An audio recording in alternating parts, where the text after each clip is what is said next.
The snow fell in slow, deliberate flakes, softening the jagged edges of the Montana hills and wrapping the land in a silence so deep it seemed the world itself was holding its breath. Thomas Mitchell guided his horse along the narrow path that wound back toward his ranch, his shoulders hunched against the bite of winter air. He knew this land the way some men knew scripture, every bend in the creek, every ridge and hollow. Yet, even after decades of working cattle and riding the range, he still found something humbling in the sight of snow stretching unbroken from horizon to horizon, pure and untouched. At 46, Thomas carried himself with the quiet steadiness of a man who had lived through more winters than he cared to count.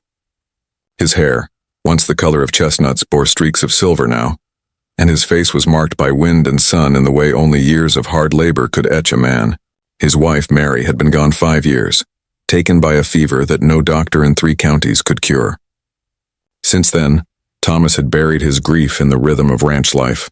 The cattle needed feeding, the fences mending, the land tending. Work left no room for the weight of memory, though he found it lingered all the same, creeping into the quiet moments when the house felt too big and the evenings stretched too long. He spoke often to his horse, a chestnut gelding named Jasper, and sometimes to the photograph of Mary that sat on the mantel. But conversation with the living was scarce, and Thomas had grown used to the company of silence. It was safer that way, predictable. A man could live out his days in solitude without risking the pain of loss again. It was the sound that stopped him. At first he thought it was the wind threading through the pines, or perhaps the call of some animal unsettled by the storm, but then it came again, thin and piercing, carried across the snow like a cry for help. Thomas pulled Jasper to a halt, heart tightening in his chest.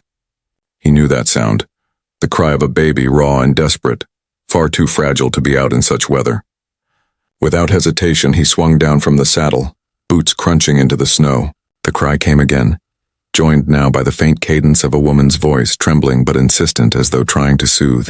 Thomas moved toward the sound, pushing through a grove of leafless trees until he came upon a sight that made him stop cold. There, huddled at the base of a great oak, was a young woman. Her white dress was torn and stained, her dark hair matted with snow, and her face bore the unmistakable marks of violence, bruises along her jaw, cuts on her arms. She clutched 3 tiny bundles against her chest, infants wrapped in strips of fabric torn from her own clothing. Their faces were red and scrunched with cold, their small cries muffled by the storm. Thomas's breath caught. It was a scene he might have thought impossible if not for the raw truth of it before him.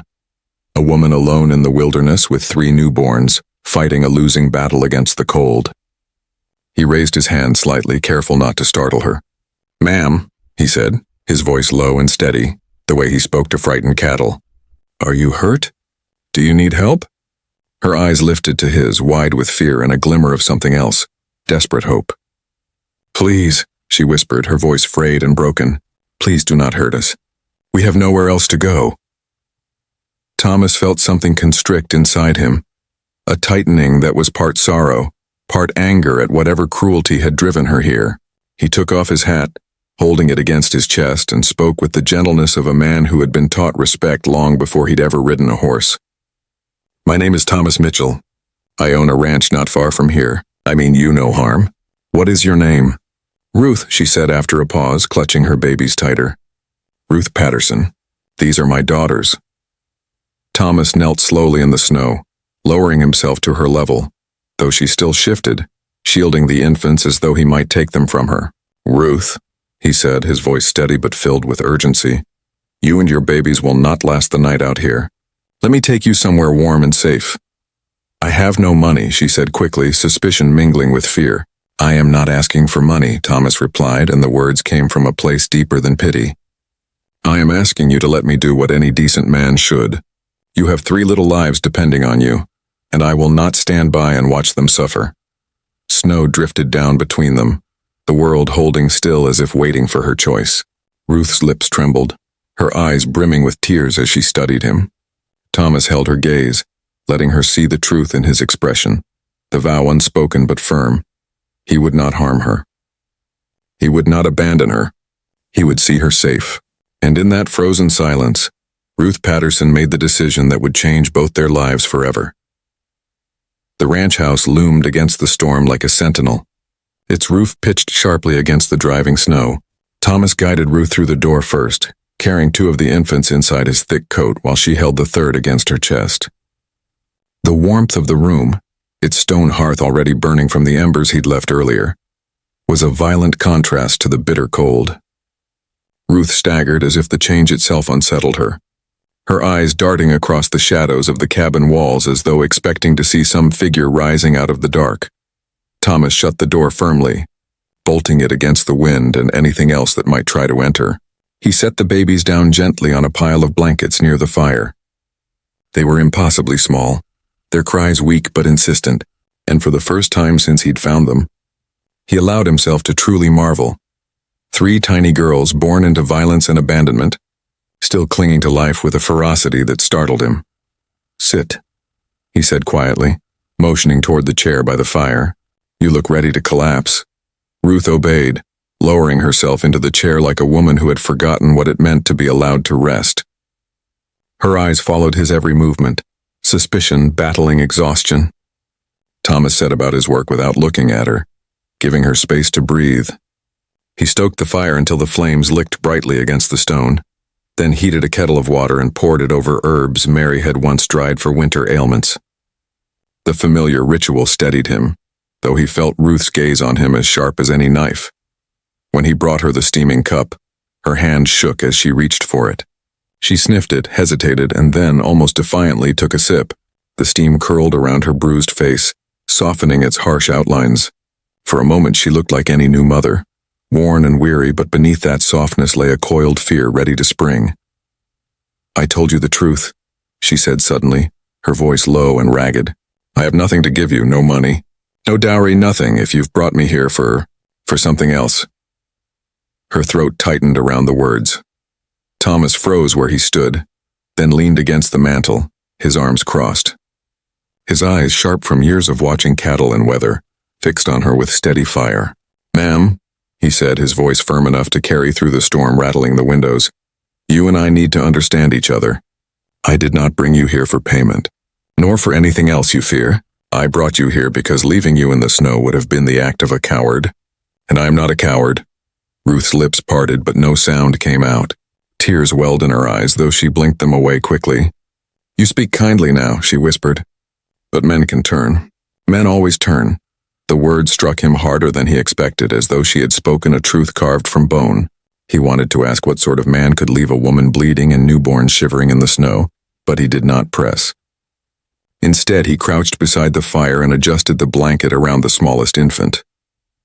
The baby's tiny fist wrapped weakly around his finger, and Thomas felt something inside him bend, soften, and break all at once. "They won't turn cold tonight," he said softly, as though to himself but loud enough for her to hear. "Not while I've got breath in me." Ruth stared at him for a long time, her expression torn between disbelief and longing. At last she whispered, "Why? Why help us when you owe us nothing?" Thomas thought of Mary, how she had once said a man's worth was not in his cattle or his land, but in whether he could be counted on in a storm. He thought of the nights he had sat alone in this house, listening to the wind howl and wondering if solitude was his punishment for not saving the one person who mattered most. "Because," he said finally, meeting Ruth's gaze with steady eyes, "a man's word ought to mean something. I gave you mine out there in the snow, and I won't break it." The storm howled harder, rattling the windows like fists against the glass. Ruth flinched, her eyes flicking to the door as though she expected it to burst open. Thomas followed her glance and for the first time felt a flicker of unease. Whoever had left her for dead in the wilderness might not be finished with her yet. He pulled another log onto the fire, the sparks flaring like gunshot in the dim light. The house, once a place of silence and solitude, now held 4 fragile lives within its walls, and though Thomas Mitchell had promised them safety, he knew in his bones that promise might soon be tested. The days that followed blurred into one another, each one wrapped in the white silence of Montana's winter. Snow piled high against the sides of the ranch house, sealing the world away in drifts that made the place feel less like a home and more like a refuge carved out of wilderness. Inside, the crackle of the fire became the heartbeat of the house, steady and constant, while the cries of the 3 infants filled corners that had long stood empty. Thomas found himself waking in the night to their sounds, his body rising from habit rather than choice. Sometimes Ruth would already be awake, cradling one of the girls close to her chest, singing a tune so soft it could barely be heard over the hiss of the flames.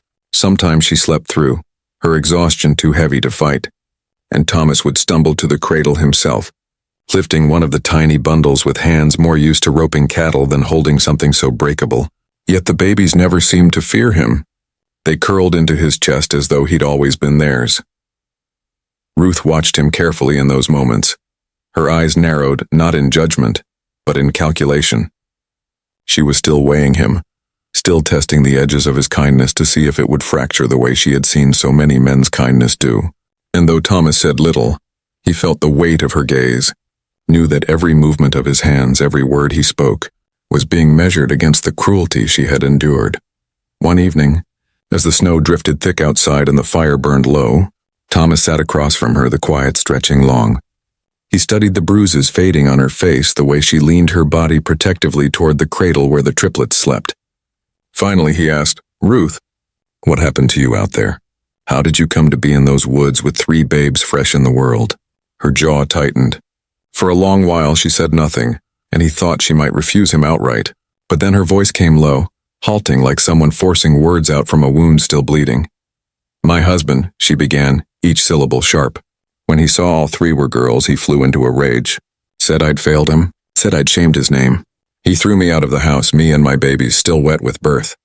I begged him to let me stay long enough to heal, but he said—" Her voice cracked. She pressed her hands hard into her lap. "He said daughters were curses and he would not feed curses under his roof." The words hit Thomas like a blow. He felt heat rise in his chest, not from the fire but from a fury he hadn't known in years. He had buried men before, some by accident, some by war, and he could think of none more deserving of the grave than the kind who would abandon his wife and daughters to die in a snowstorm. He held that rage close, silent, unwilling to frighten her with its strength. Ruth's eyes flicked toward the window as the wind howled. "He has friends," she whispered. "Men who agree with him, men who drink and laugh at the thought of breaking bones. If they find me—" She trailed off, hugging her arms across her chest. Thomas followed her gaze, staring at the frost crawling across the glass. He wanted to tell her she was safe now, that the storm itself would hide her. But he had been around long enough to know that men like her husband were not softened by distance or weather. They came eventually like wolves following a trail. That night, as the fire dimmed, Thomas stood by the door long after Ruth and the babies had fallen asleep. He thought he saw something in the distance, a shadow moving across the ridge, the faint glimmer of a lantern where no lantern should be. His hand tightened around the rifle propped near the door. He did not fire, did not even move closer to the window, but his body hummed with alertness. When he returned to his chair, Ruth stirred and half woke. "What is it?" she murmured. "Nothing," Thomas lied softly. "Just the wind." But he sat awake the rest of the night, watching the darkness outside, listening for the faintest sound that might tell him they were not alone. In the days that followed, Ruth began to soften, just a little. She let him carry the girls without flinching. She ate the food he placed before her without hesitation. Once, as she dozed in the chair with Grace in her arms, Thomas caught her lips moving in a prayer of thanks, not to him, but to whatever mercy had led her to be found. And still, the shadow of her past hung heavy in the cabin. Thomas said nothing of the rider he thought he'd seen that night, nor of the tracks he'd noticed in the snow a half-mile from the house. But each evening he bolted the door more firmly, kept the rifle closer to his hand, and told himself that if the storm ever brought Ruth's demons to his threshold, he would not meet them with silence. The ranch, once a sanctuary of solitude, had become a fortress, and somewhere beyond the curtain of white danger waited, patient as hunger. The house no longer belonged to silence. Where once the creak of wood and the snap of the fire had been the only sounds, now the walls breathed with the cries of 3 infants and the soft cadence of a woman's voice soothing them. At first the noise unsettled Thomas. He had grown used to a house that answered no one, but as the weeks passed, the clamor became a kind of music. He found himself listening for it when he came in from the barn, ears straining for the high, thin wail of a hungry child, or the low hum of Ruth's voice weaving lullabies out of words half broken by fatigue. It was clumsy at first, his attempts at fatherhood. His hands were too big, his grip too strong. He spilled more milk than the babies drank, and the first time he tried to wrap one of them in a blanket, the child slipped right back out again, kicking in protest. Ruth had laughed then, a startled sound, unpracticed but rich with something he hadn't heard in her before. She had shown him how to fold the cloth properly, how to tuck it under so the baby was snug and safe. From that moment, something shifted between them. Ruth began to let him carry the girls without hesitation.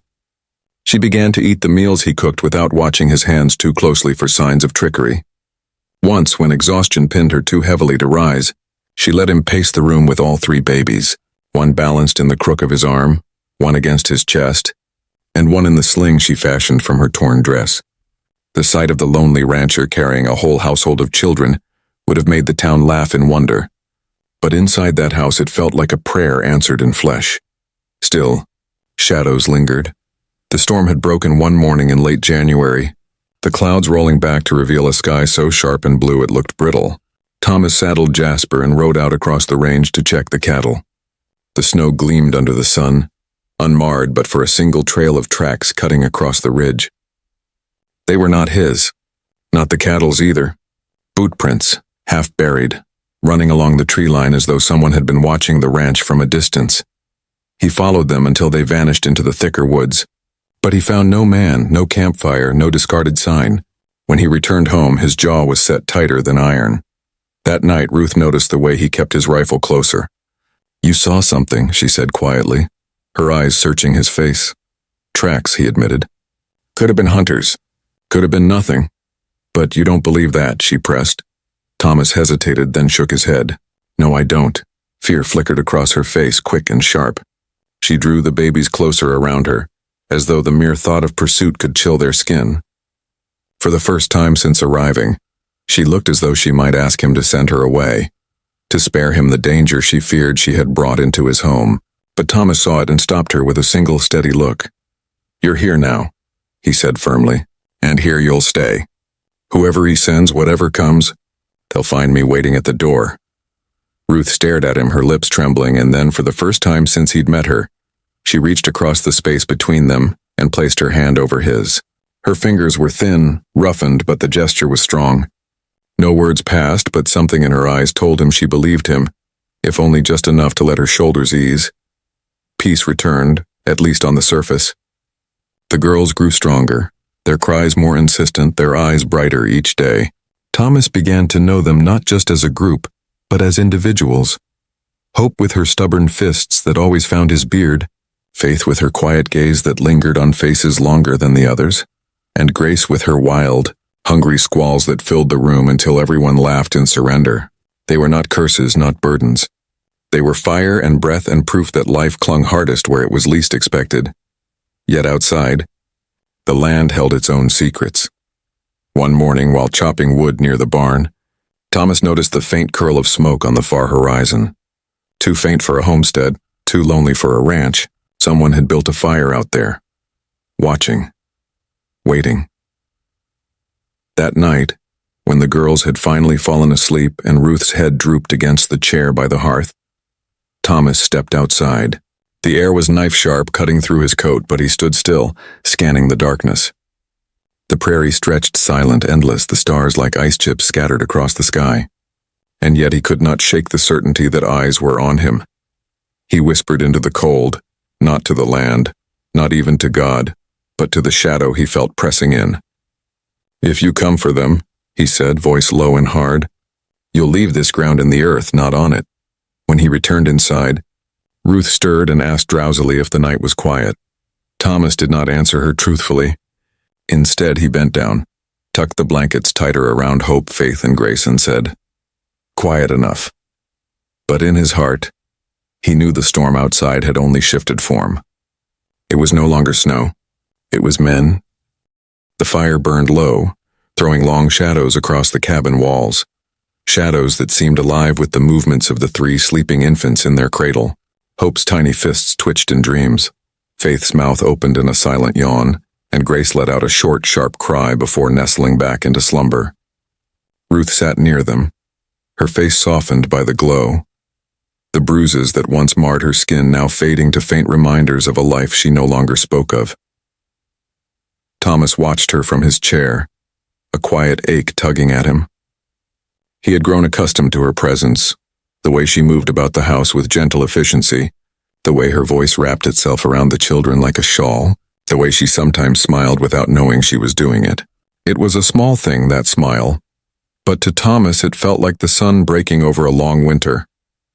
For weeks he had wrestled with words he could not bring himself to speak. His heart knew them, but his tongue feared them. It was not love born of infatuation. He was too old, too weathered for such things, but love forged in fire and survival, in shared nights of sleepless care, in the slow healing of two broken souls who had found themselves thrown together by chance and storm. That evening, as the wind howled against the shutters, Thomas felt the weight of decision pressing down. The storm outside was not the one that haunted him most. It was the storm waiting in the distance, the one wearing the shape of a cruel man and the men who followed him. He had seen the smoke on the horizon, found the boot prints too close to his land. They were not safe here, not yet. And if he was to protect Ruth and her girls, it could not be halfway. He leaned forward, his elbows resting on his knees, and spoke softly. "Ruth," she looked up, startled by the sound of his voice. She had been so lost in watching her daughters that she had not noticed his eyes on her. "Yes? I've been thinking on something," he began, choosing his words with care. "This house was empty for a long time. Too long. You and the girls. You've brought life back to it. And back to me." Ruth's eyes lowered, a faint blush coloring her cheeks. "You've done more for us than I can ever repay," she said quietly. Thomas shook his head. "I'm not talking about repayment. I'm talking about family, about making something whole again." He paused, took a breath as though steadying himself before a charge. "Ruth, I'd like to ask you to be my wife." The words hung between them, heavy with meaning, trembling with risk. Ruth's breath caught, and for a moment she seemed unable to move. Then she shook her head, her dark hair falling loose across her face. "Thomas, you don't know me." "Not really. You've only seen the pieces of me that remain after he broke me. How can you be certain this is what you want?" "I know enough," Thomas said firmly. His voice carried the weight of unshakable conviction. "I know you are a mother who would walk into a storm rather than see her children harmed. I know you are gentle in spirit but strong where it matters most.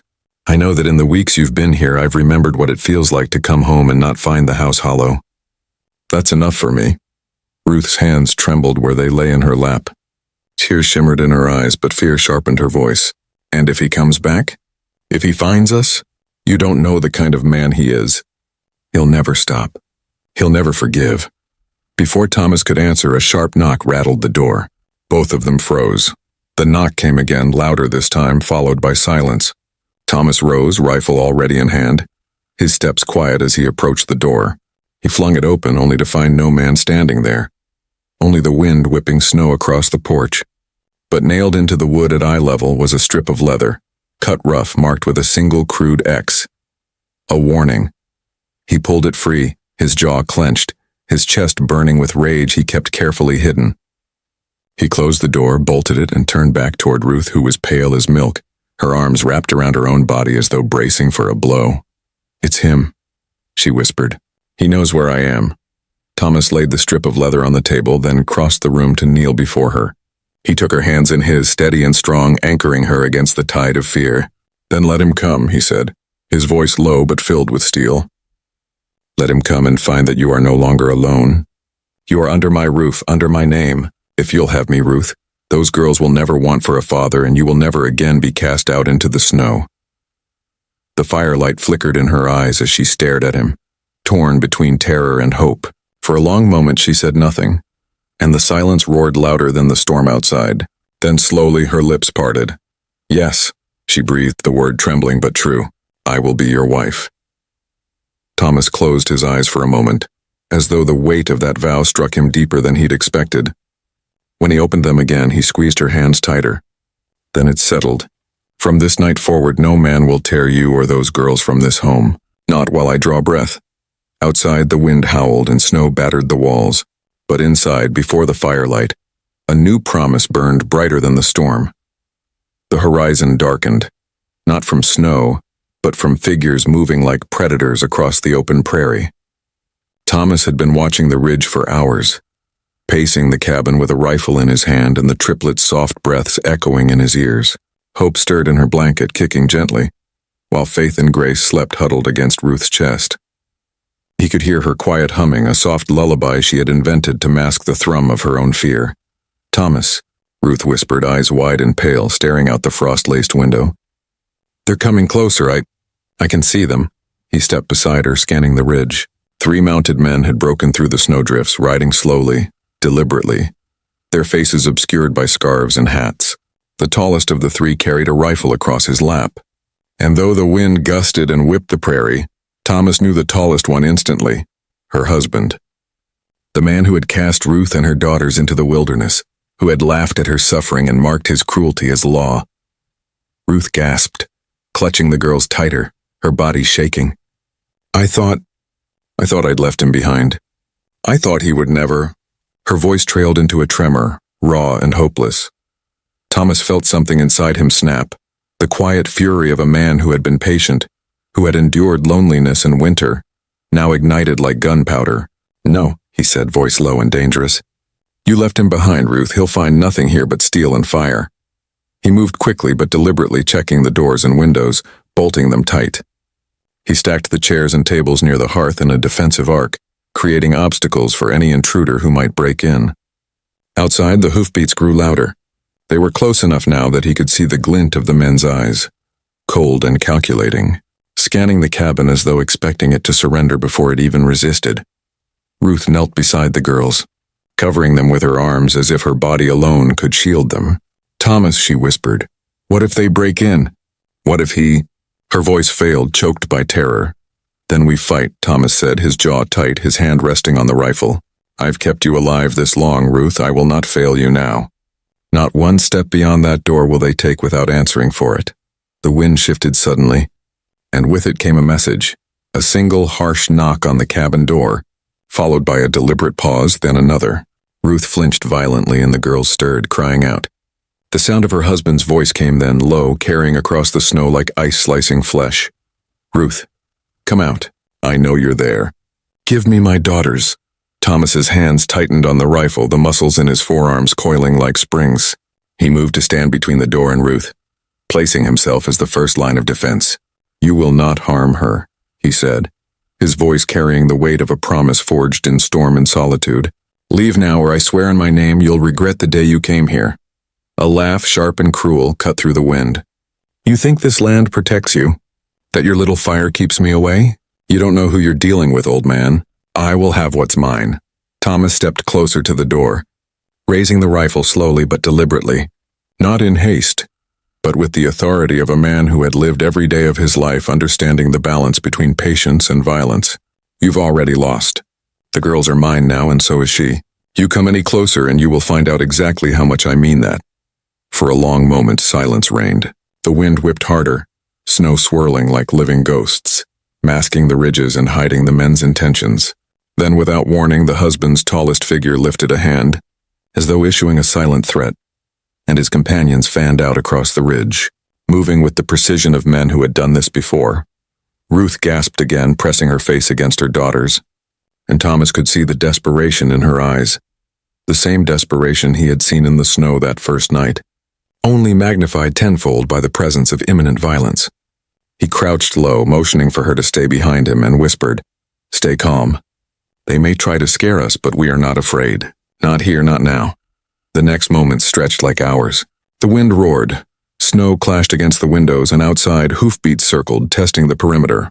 Thomas waited, knowing the men were looking for fear, for hesitation. And in that waiting, something unspoken passed between him and Ruth.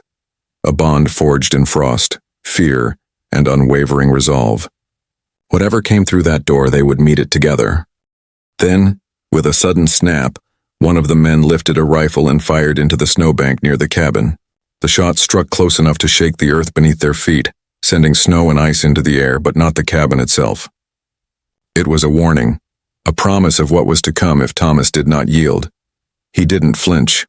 Instead, he rose fully, placing himself firmly in the doorway's line.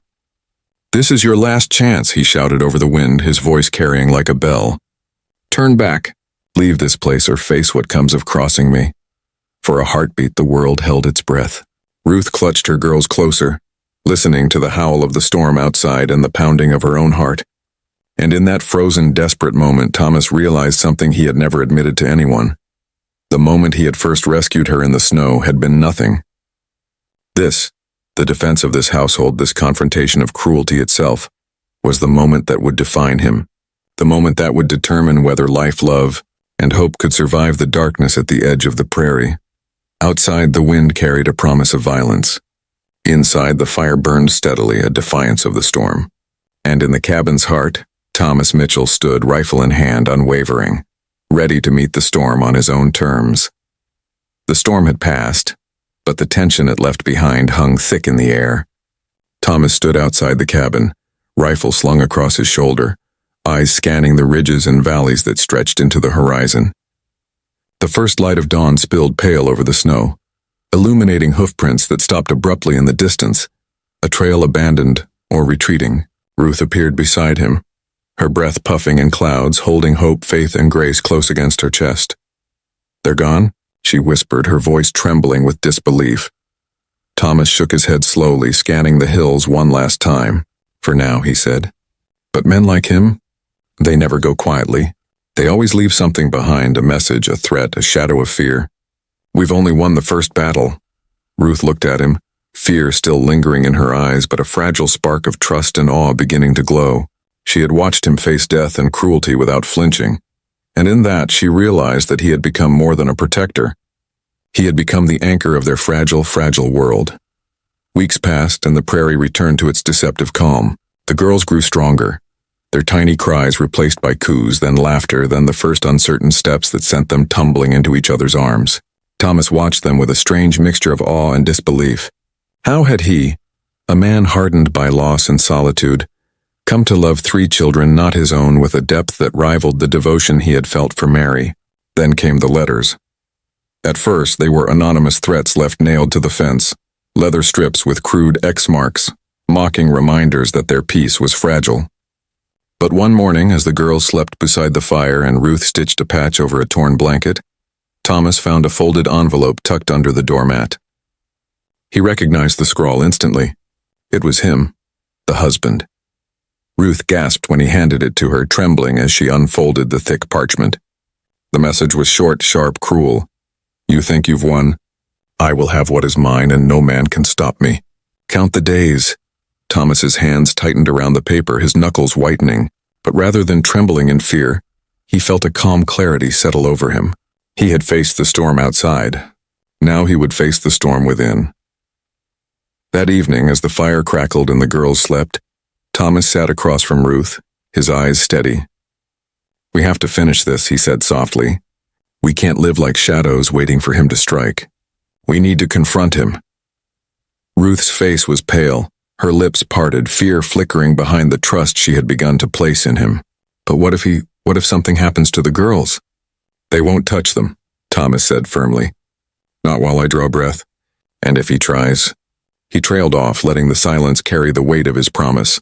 The confrontation came sooner than expected. A week later, as the sun dipped low behind the western ridge, a rider appeared on the horizon. Ruth's husband, flanked by 2 men, rode with the arrogance of a man who believed cruelty could bend the world to his will. Thomas stepped into the snow, standing between the men and the cabin, rifle leveled but relaxed in his grip. His voice carried across the frozen expanse. "You will not enter that house. You will not harm her or those girls. Turn back." The husband laughed, sharp and venomous. "You think a single man can stop me? They are mine. I will take them and leave you with nothing." Thomas's eyes narrowed. "You have nothing to take that isn't already lost to you." And then the revelation came. One of the husband's men, a younger rider who had followed him for years, dismounted. He stepped forward, wary but with a hint of defiance in his eyes. "Sir, he has nothing left." "Not here, not at home. You cast aside your own blood once and they won't follow you now." The husband's face twisted in rage. "What are you saying?" The young man held out a leather-bound journal.